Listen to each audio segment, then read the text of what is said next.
Hello viewers, ఎలా ఉన్నారు?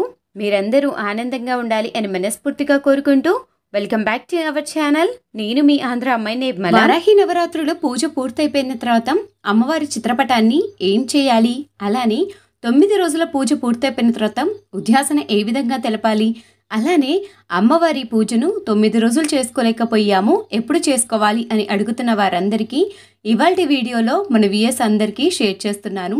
వారాహి పూజ ఎప్పుడు చేసుకోవాలి అనే విషయాన్ని కూడా షేర్ చేస్తున్నాను కాబట్టి ఈ వీడియో మీకు అందరికీ ఉపయోగపడుతుంది అనుకుంటున్నాను.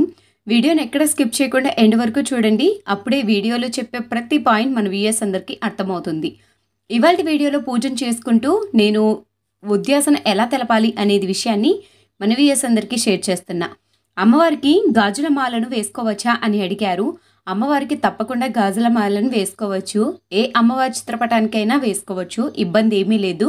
అమ్మవారికి చక్కగా గాజుల మాలను కానీ పుష్పాలతో కానీ చక్కగా అలంకరించుకోవచ్చు. అమ్మవారికి మనము నిత్యం పీఠం ఏర్పాటు చేసుకున్నప్పుడు పుష్పాలను అలానే దీపం కుందులను వీటన్నిటిని శుభ్రం చేసుకునేసి అమ్మవారి యొక్క చిత్రపటానికి పువ్వులతోటి అలానే దీపం కుందులకును చక్కగా అలంకరించుకునేసి పూజ అయితే చేసుకుంటూ ఉంటాము. అదేవిధంగా అమ్మవారికి 9 రోజులు పూజ చేసుకుంటాం. అమ్మవారికి పీఠం ఏర్పాటు చేసుకుంటాం కాబట్టి పీఠంను కదలపము, అలానే అమ్మవారి చిత్రపటాన్ని కూడా కదలపకుండా మనము పూజను అనేది చేసుకుంటాం. పుష్పాలు పెట్టేటప్పుడు అటు ఇటుగా కదిలినా కానీ పర్వాలేదు, కానీ అమ్మవారిని ఏ ప్లేస్లో అయితే పెట్టామో అదే ప్లేస్లో మాత్రమే పెడతాం, అంతకు మించి వేరే ప్లేస్కి అయితే. వారాహి నవరాత్రుల్లో అమ్మవారికి 9 రోజులు ఘనంగా పూజ చేసుకొని చాలా ఆనందంగా ఉంటాం. ఒక్కసారిగా వారాహి అమ్మవారికి ఉద్యాసన చెప్పాలి అంటే ఒక్కసారిగా నిజంగా కళ్ళల్లోంచి నీళ్లు తిరిగేస్తాయి కదా, అలాంటి సిచ్యువేషనే అనుకోండి నాది కూడా ఇప్పుడు. సో అమ్మవారికి ఉద్యాసన అనేది తప్పకుండా తెలియచేయాలి. ఎందుకంటే అమ్మవారిని అన్ని రోజులు మనం పీఠం మీద ఏర్పాటు చేసుకునేసి పూజ చేసుకోవాలి అంటే కొన్ని నియమనిష్టలు అనేది ఉంటాయని చెప్పాను కదా.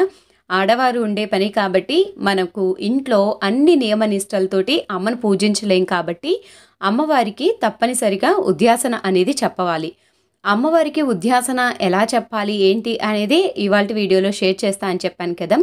యాక్చువల్గా మనము పూజ కానీ వ్రతం కానీ చేసుకుంటే ఉద్యాపన చెప్తాము. అదే అందరికీ తాంబూలం ఇచ్చి 1-2 రోజులు మాత్రమే పూజ చేసుకునేసి అమ్మవారికి ఉద్యాపన చెప్పేస్తాం.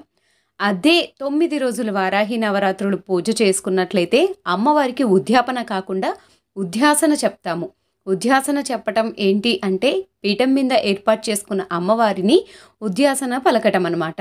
అమ్మవారికి 9 రోజులు పూజ చేసుకున్న తర్వాత అమ్మవారికి 9 రోజు కానీ లేకపోతే 10వ రోజు అంటే 9 రోజు ముత్తైదులను పిలిచి 5 మందికి తాంబూలాలను ఇచ్చి సాక్షాత్తు అమ్మవారి స్వరూపాలే మన ఇంటికి వచ్చినట్లుగా భావించి వారికి తాంబూలాన్ని అయితే ఇవ్వాలి. తాంబూలంలో మీకు స్తోమతకు తగినంత తాంబూలాన్ని ఇవ్వచ్చు. కొందరు రవిక ముక్కను పెట్టి తాంబూలం ఇస్తారు, కొందరు ఆకులు, వక్కలు, తమలపాకులు అలానే పండ్లను వీటిని ఇచ్చి కూడా అమ్మవారి పూజను అనేది విరమించుకుంటారు.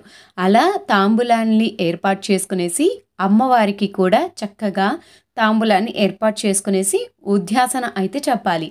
ఉద్యాసన చెప్పే ముందు మనము ఏ విధంగా అయితే పూజ చేసుకుంటామో అదే విధంగా పూజ అనేది చేసుకోవాలి.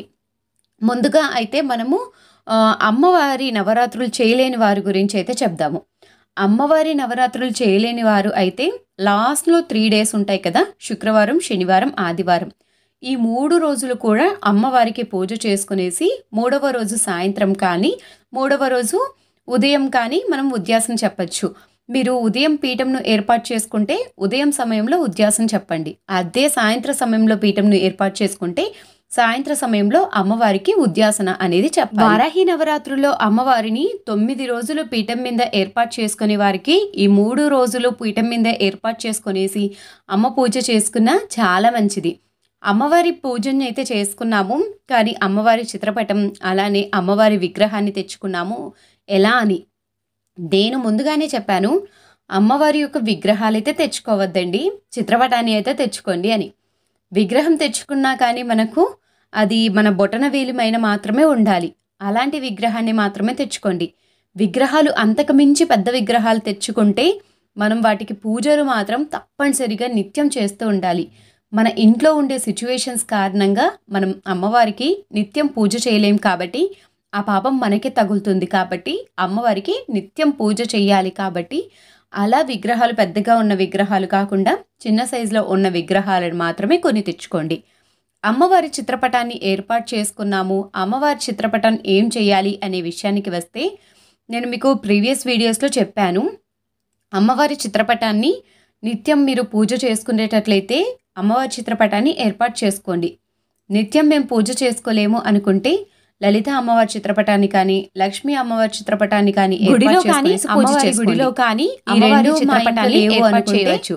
అమ్మవారి చిత్రపటాన్ని అమ్మవారిని చేసేటప్పుడు కూడా అమ్మవారి పూజ చేసుకోవచ్చు అని చెప్పాను. తప్పనిసరిగా అలా అయినా తెచ్చుకొని పూజ చేసుకోండి. వారాహి నవరాత్రి చాలా మంది కోసం వారానికి ఒకసారి పూజ చేస్తాము. మేము తెచ్చుకున్నాము, ఒకసారి పూజ చేస్తాము. అయితే నియమనిష్టలతోటి మా ఇంట్లో పూజ చేయడం మాకు కుదరదు. వారాహి నవరాత్రి అందుకోసమే చేసుకోవాలి ఎక్కడైతే పూజలు జరుగుతాయి అని అమ్మవారి చిత్రపటం తెచ్చుకోవాలి అని అంటున్నారు. కానీ అలా అసలు చెయ్యొద్దు. అక్కడ ఏంటంటే అమ్మవారి యొక్క చిత్రపటం కనుక మన ఇంట్లో పూజలు అనేది దీపారాధన అనేది చేస్తూ అని చెప్పేసి అమ్మవారిని ఇంట్లో కుదరని సమయంలో అంటే చేయకపోతే పర్వాలేదు, అలా పెట్టుకొని ఇవ్వట్లేదు అని కనుక ఎవరికైనా ఉదయం సాయంత్రం అమ్మకు చక్కగా దీపారాధన అనేది చేసుకోవాలి, వేయాలి.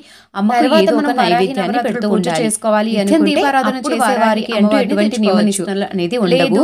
నిత్యం దీపారాధన లేదు, మేము అమ్మవారి చిత్రపటం పూజ చేసుకోవాలి అనుకుంటున్నాము. ఎలా వారాహి అమ్మవారి చిత్రపటాన్ని ఇంట్లోనే అమ్మవారి చిత్రపటాన్ని తెచ్చుకున్నారు కదా, ఎక్కడ చీపురు తగలని ప్లేస్ లో, ఎవరు తగలని ప్లేస్ దగ్గరలో ఏదైనా పటాన్ని ఏర్పాటు చేసుకోవచ్చు.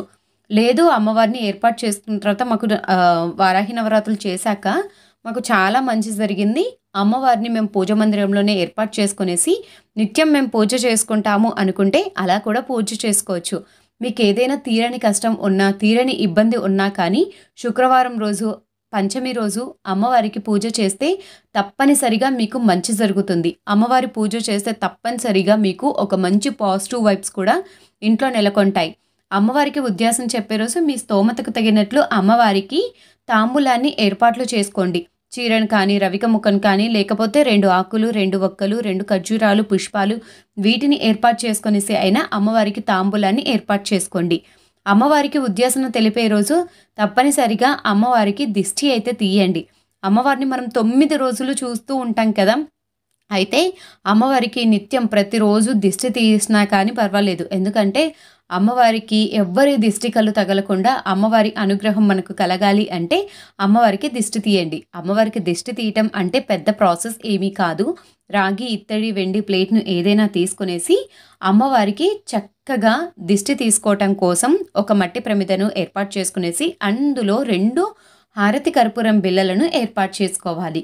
హారతి కర్పూరం బిళ్ళలను ఏర్పాటు చేసుకున్న తర్వాత అమ్మవారికి ముందుగా మనం చీరను ఏర్పాటు చేసుకున్నాం కదా, ఆ చీరను మనము తీసుకుంటున్నట్లుగా భావిస్తూ, అమ్మవారు మనకు ఇస్తున్నట్లుగా భావిస్తూ ఆ చీరను, అలానే మనం ముందుగా ఏర్పాటు చేసుకున్న నైవేద్యాలు వాటన్నిటినీ కూడా పక్కకు పెట్టుకొనేసి ఇలా కర్పూరాన్ని వెలిగించుకొనేసి అమ్మవారికి దిష్టిని అయితే తీయాలి. కుడివైపుకు 3 సార్లు, ఎడమవైపుకు 3 సార్లు అలా అమ్మవారికి దిష్టిని అయితే తీయాలి.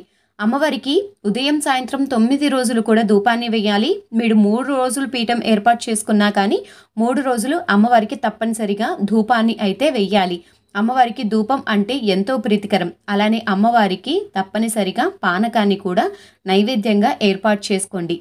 ఇక అఖండ దీపము, అలానే కలశాన్ని ఏర్పాటు చేసుకున్న వారైతే అమ్మవారికి ఉద్యాసన సోమవారం పలుకుతాం కాబట్టి సోమవారం సాయంత్ర సమయంలో అమ్మవారి కలశం నీటిని వాటన్నిటినీ కూడా మనము చెట్టు మొదట్లో పోసుకొనేసి ఏర్పాటు చేసుకోవచ్చు. ఒకవేళ సోమవారం వీలు కుదరలేదు, అమ్మవారి పీఠాన్ని వీటన్నిటిని కదిలించి పెట్టాము అనుకుంటే మంగళవారం రోజున మనము అమ్మవారి దగ్గర పెట్టిన నీటిని బయటికి పారబోయాం కాబట్టి బుధవారం రోజున వాటిని చెట్ల మొదట్లో కానీ ఎవరూ తొక్కని ప్రదేశంలో కానీ ఏర్పాటు చేసుకోండి. అమ్మవారికి ఉద్యాపన తెలిపే సమయంలో దీపాలు అనేది వెలుగుతూనే ఉండాలి. అఖండ దీపాన్ని ఇలా ఏవైనా ఏర్పాటు చేసుకుంటే అఖండ దీపాన్ని, మనం ఏర్పాటు చేసుకున్న దీపాలను వీటన్నిటినీ కూడా పూజ మందిరంలో ఏర్పాటు చేసుకునేసి సోమవారం రోజున అమ్మవారి చిత్రపటాన్ని భద్రపరచుకోవచ్చు. పీఠాన్ని కదిలించేటప్పుడు ఒక మంత్రం అయితే ఉంటుంది. ఆ మంత్రాన్ని కింద డిస్క్రిప్షన్ బాక్స్లో ప్రొవైడ్ చేస్తాను. ఆ మంత్రాన్ని చదువుకుంటూ అమ్మవారికి పీఠాన్ని కదిలించేటప్పుడు ఈ మంత్రాన్ని జపిస్తూ పూజ అనేది చేసుకోండి. ముందుగా అమ్మవారి చిత్రపటాన్ని కదిలించే ముందు గణనాథుని యొక్క విగ్రహాన్ని 3 సార్లు ఎడమవైపుకు 3 సార్లు కుడివైపుకు 3 సార్లు కదిలించాలి. ఆ తర్వాత అమ్మవారి చిత్రపటాన్ని కూడా ఎడమవైపుకు 3 సార్లు కుడివైపుకు 3 సార్లు కదిలించి యథావిధిగా స్థానంలో ఏర్పాటు చేసుకోవాలి. సోమవారం కదిలించి మంగళవారం పూజ దగ్గర ఉన్న సామాగ్రి మొత్తాన్ని భద్రపరచుకోవచ్చు. ఉద్యాసన చెప్పే రోజు అమ్మవారికి మీకు తోచినంత నైవేద్యాలను అమ్మవారికి ఏర్పాటు చేసుకునేసి ఉద్యాపన చెప్పండి. ఈ విధంగా అమ్మవారికి ఉద్యాసన అనేది చెప్పాలి. మీకందరికీ ఈ వీడియోలో ఎటువంటి సందేహాలు ఉన్నా కింద కామెంట్ సెక్షన్లో కామెంట్ చేయండి, తప్పకుండా రిప్లై ఇస్తాను. మరొక వీడియోతోటి మళ్ళీ కలుద్దాం.